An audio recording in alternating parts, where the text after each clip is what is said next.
Karimnagar police commissioner L Subbarayudu పర్యవేక్షణలో స్థానిక police అధికారులు, టాస్క్ ఫోర్స్ అధికారులు సమిష్టిగా గంజాయి అక్రమంగా రవాణా చేస్తున్న 7 సభ్యుల ముఠాను పక్కా సమాచారంతో పట్టుకున్నారు.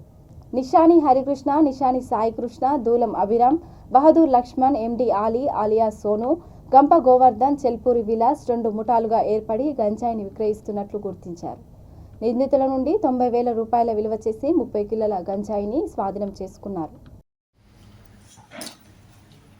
రీసెంట్గా ఈ గంజాయి అక్రమ రవాణా అండ్ గంజాయి యూజర్స్ని పూర్తిగా వెరిఫై చేసి టీమ్స్ ఫామ్ చేసిన తర్వాత గంజాయి ముఖ్యంగా సీలేరు, తర్వాత ఆదిలాబాద్ తాడ్వా ఏరియా నుండి తీసుకొని వచ్చి దాన్ని కొంతగా కరీంనగర్లో ముఖ్యంగా కొంతమంది గ్రూప్స్కి టార్గెట్ చేస్తూ విద్యార్థులకి వారికి అందరికి కూడా చిన్న కంటెంట్లో వాళ్ళకి సప్లై చేస్తూ చేసే ముఠాని టాస్క్ ఫోర్స్ మరియు మా లోకల్ పోలీసులు పట్టుకోవడం జరిగింది. ముఖ్యంగా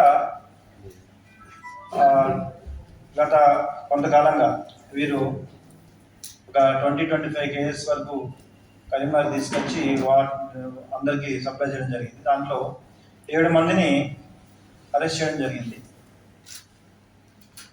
సీలేర్ ఏరియాలో ఒక పర్సన్ వీళ్ళకి సప్లై చేశాడు. అతను కాకుండా మిగతా 7 మందిలో 3 Kothapalli police station Karimnagar rural, 4 మెంబర్స్ని కరీంనగర్ 3 టౌన్ పోలీస్ స్టేషన్ నుండి ఇన్ఫర్మేషన్ టాస్క్ ఫోర్స్ వారి ఇన్ఫర్మేషన్తో లోకల్ పోలీసులు తీసుకురావడం జరిగింది. వీరి దగ్గర నుండి దాదాపు 2 కేసెస్లో కలిపి 3 కేజెస్ ఆఫ్ గంజాయిని సీజ్ చేయడం జరిగింది. సో వీరంతా కూడా కరీంనగర్లో దాదాపు ఒక 50 మెంబర్స్, అంటే మనం ఎండ్ యూజర్ వరకు వెళ్ళినప్పుడు ఎవరు వీళ్ళకి సప్లై చేస్తారు, ఎక్కడి నుంచి తెస్తున్నారు, ఎవరికి వీళ్ళు సప్లై చేస్తున్నారు, ఎవరు యూజ్ చేస్తున్నారు.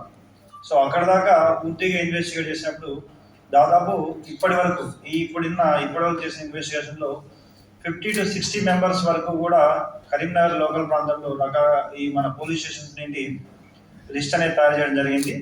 తొందరలో ఈ ఎండ్ యూజర్స్ ఎవరైతే ఉన్నారో కన్జ్యూమర్స్ వాళ్ళని కూడా వాళ్ళ తల్లిదండ్రుల సమక్షంలో పిలిపించి వారికి కౌన్సిలింగ్ ఇవ్వడం జరుగుతుంది. సైకాలజిస్ట్ అండ్ డాక్టర్స్ ద్వారా ఇటువంటి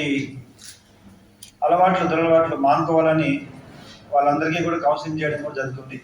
ఇప్పుడు ఎవరైతే ఈ 7 మెంబర్స్ కేసెస్లో ఇన్వాల్వ్ అయ్యారో వీళ్ళంతా కూడా కరీంనగర్ చెందిన వారే. వారందరినీ కూడా చట్ట ప్రకారం కోర్టు ముందు హాజరుపరచడం జరుగుతుంది. ఇంతకుముందు కొన్ని కేసెస్లో వీరు ఇన్వాల్వ్ అవ్వడం జరిగింది. సో అన్ని లీగల్ ఫార్మాలిటీస్ కంప్లీట్ అయిన తర్వాత వీరి మీద మరింత చట్టపరంగా కఠిన చర్యలు తీసుకోవడానికి